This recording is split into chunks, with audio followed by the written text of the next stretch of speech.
Assalaamu calaykum kulanti wacan oo wanaagsan dhammaan asxaabta ku xiran channelka Nuna TV kulanti wanaagsan mar kale saaxiib weeye halkan waxaan kugu soo gudbinaynaa wararka ugu waaweyn gudaha dalka Soomaaliya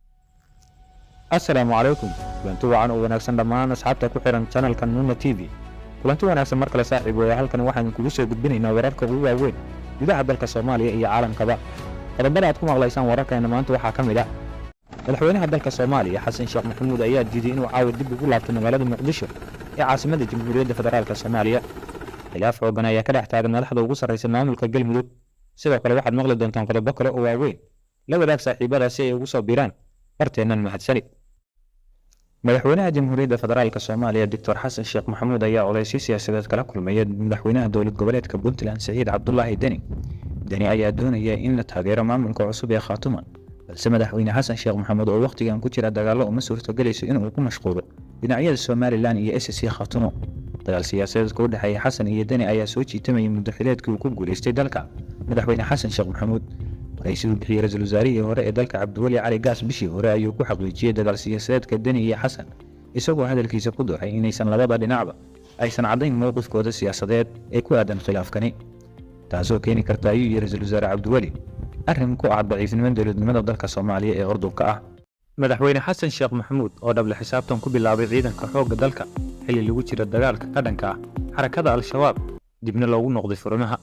madaxweynaha oo ku sugan degmada Aadan Yabaal ee gobolka Shabeellada Dhexe ayaa la kulmay hoggaanka taliska ciidanka xoogga dalka Soomaaliyeed si loo xaqiijiyo qorshaha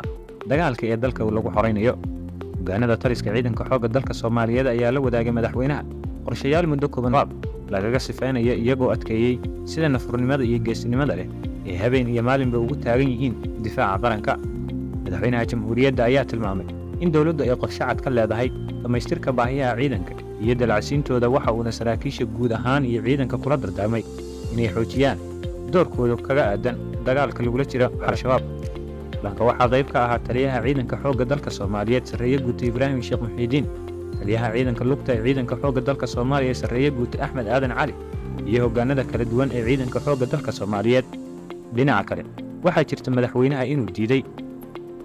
maanta galinkii dambe inuu ku laabto magaalada Muqdisho sida qorshaha uu ahaa isagoona dib ugu laabtay magaalada Dhuusamareeb si uu u sii xoojiyo howlgallada dalka ka socda gaar ahaan deegaanada Galmudug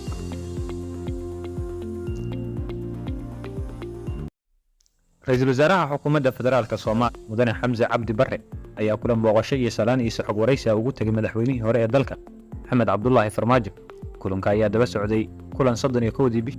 ka dhacay dalka Turkiga kaasoo ay ku kulmeen madaxweynayaal hore Farmaajo Sheekh Shariif iyo taliyihii hore ee NISA Fahad Yaasiin kaasoo lagu taageeray dagaalka ka dhanka ah al-shabaab ee ay waddo dowladda federaalka Soomaaliya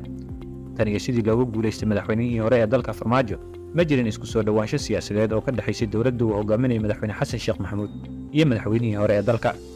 dadka ka faalooda arrimaha siyaasadda ayaa u arka kulamadani kuwa siyaasadaysan madaxweyne Xasan ayaa sidoo kale taageero ka raadinaya Farmaajo ayay leeyihiin maadaama uu ku jira dagaal madaxweyne Xasan Sheekh Maxamuud ayaa xooggiisa isugu geynaya la dagaalada al-shabaab isagoo ka gaabiya wax walba oo ku keeni kara xakad khilaaf xooggan ayaa soo kala dhexgalay madaxda ugu sarreysa dowlad goboleedka Galmudug warqad ka soo baxday madaxweyne ku-xigeenka Galmudug ayaa shaqada looga joojiyay wasiirka arrimaha gudaha Galmudug Cabdi Maxamed Jaamac Waayeel kadib markii lagu eedeeyay in uu xagaldaacinayo dagaalka ka dhanka al-shabaab waxaana isla qoraalkaasi lagu sheegay in xilka wasiirka arrimaha gudaha Galmudug uu sii hayn doono wasiiru dowlaha madaxtooyada Galmudug kaasoo lagu magacaabo Cumar Maxamed Diiriye hase yeeshee madaxweynaha dowladda Galmudug Axmed Cabdi Kaariye Qorqo ayaa buriyay oo waxba kama jiraan ka soo qaaday warqadan ka soo baxday xafiiska madaxweyne ku-xigeenka Galmudug ee shaqada looga joojiyay wasiirka arrimaha gudaha dowlad goboleedka Galmudug talaabadan ayaa gabi ahaanba ka soo horjeeda dastuurka Galmudug lidna ku ah awoodaha dastuurka siinaya madaxweyne ku-xigeenka dowladda Galmudug ayaa lagu yiri qoraalka ka soo baxay xafiiska madaxweynaha Galmudug mudane Qorqo dhinaca kale madaxweynaha ayaa cadeeyay in maamulka degmada Caabudu aysan waxba iska bedelin sida uu qabo sharciga dowladda hoose ee dowlad goboleedka Galmudug